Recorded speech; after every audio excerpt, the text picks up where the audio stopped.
First reading, a reading from the first book of Kings, chapter 18, verses 20 to 39. Ahab called all Israel together and assembled the prophets on Mount Carmel. Elijah stepped out in front of all the people. How long, he said, do you mean to hobble first on one leg, then on the other? If Yahweh is God, follow him.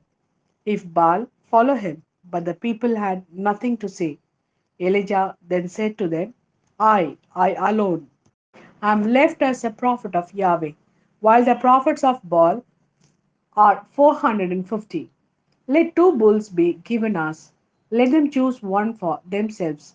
Dismember it, but not set fire to it. I, in my turn, shall prepare the other bull, but not set fire to it.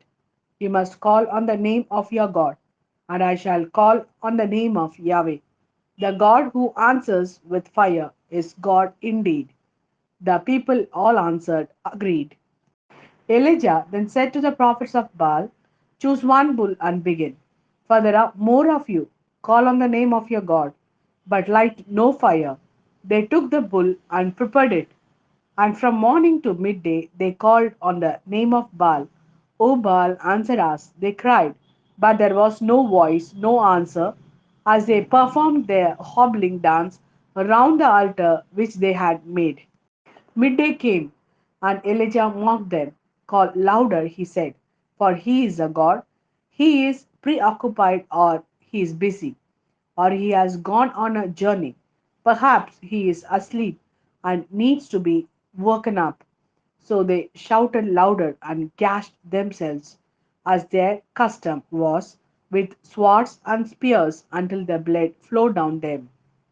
Midday passed, and they ranted on until the time when the offering is presented. But there was no voice, no answer, no sign of attention. Then Elijah said to all the people, come over to me. And all the people came over to him.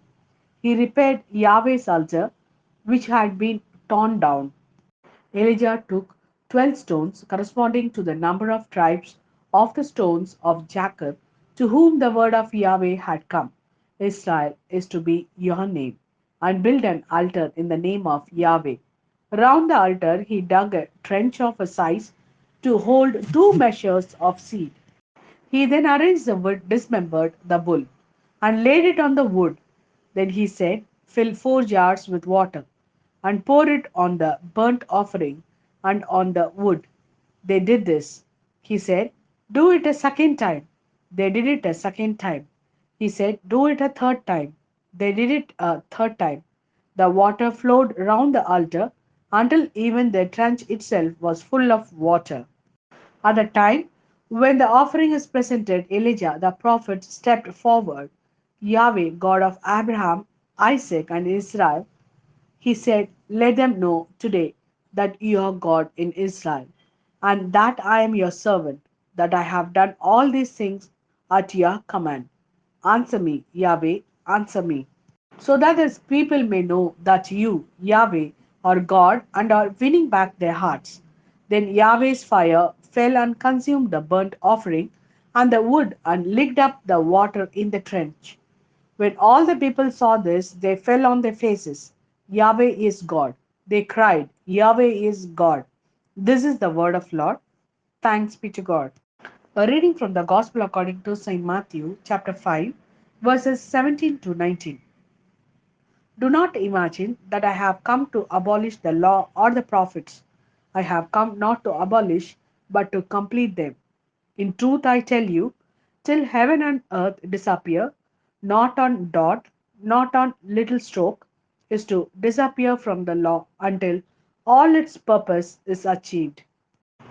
Therefore, anyone who infringes even one of the least of these commandments and teaches others to do the same will be considered the least in the kingdom of heaven, but the people who keeps them and teaches them will be considered great in the kingdom of heaven.